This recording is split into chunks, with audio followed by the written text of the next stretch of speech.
ಸ್ನೇಹಿತರೆ, 17 ವರ್ಷಗಳಿಂದ ಒಂದು ತಂಡ ಚೆನ್ನೈನ ಕೋಟೆಯಲ್ಲಿ ಗೆಲ್ಲೋಕೆ ತವಕಪಟ್ಟಿತ್ತು.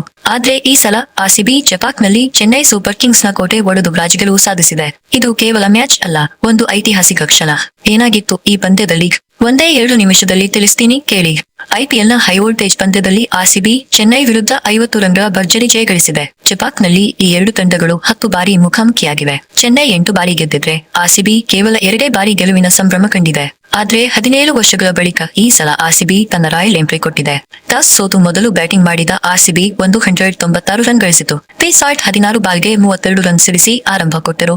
ಆದ್ರೆ ಧೋನಿಯ ಮ್ಯಾಜಿಕ್ ಸ್ಟಂಪಿಗೆ ಬಲಿಯಾದರು. ವಿರಾಟ್ ಕೊಹ್ಲಿ 31 ರನ್ ಗಳಿಸಿ ನಿಧಾನಗತಿಯಲ್ಲಿ ಆಡಿದ್ರು.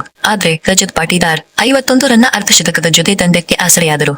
ಕೊನೆ ಓವರ್ನಲ್ಲಿ ಟಿಮ್ ಡೇವಿಡ್ ಹ್ಯಾಟ್ರಿಕ್ ಸಿಕ್ಸರ್ ಸಿಡಿಸಿ ಚೆನ್ನೈ ಬೌಲರ್ಗಳ ಬೆವರಿಸಿದರು. 8 ಬಾಲ್ಗೆ 22 ರನ್ 197 ರನ್ ಗುರಿ ಬೆನ್ನತ್ತಿದ ಚೆನ್ನೈ ಸಂಪೂರ್ಣ ವೈಫಲ್ಯ ಕಂಡಿತು. ಮೊದಲ ಓವರ್ನಲ್ಲೇ ರಾಹುಲ್ ತ್ರಿಪಾಠಿ, ಋತುರಾಜ್ ಗಾಯಕ್ವಾಡ್ ವಿಕೆಟ್ ಕಳೆದುಕೊಂಡರು.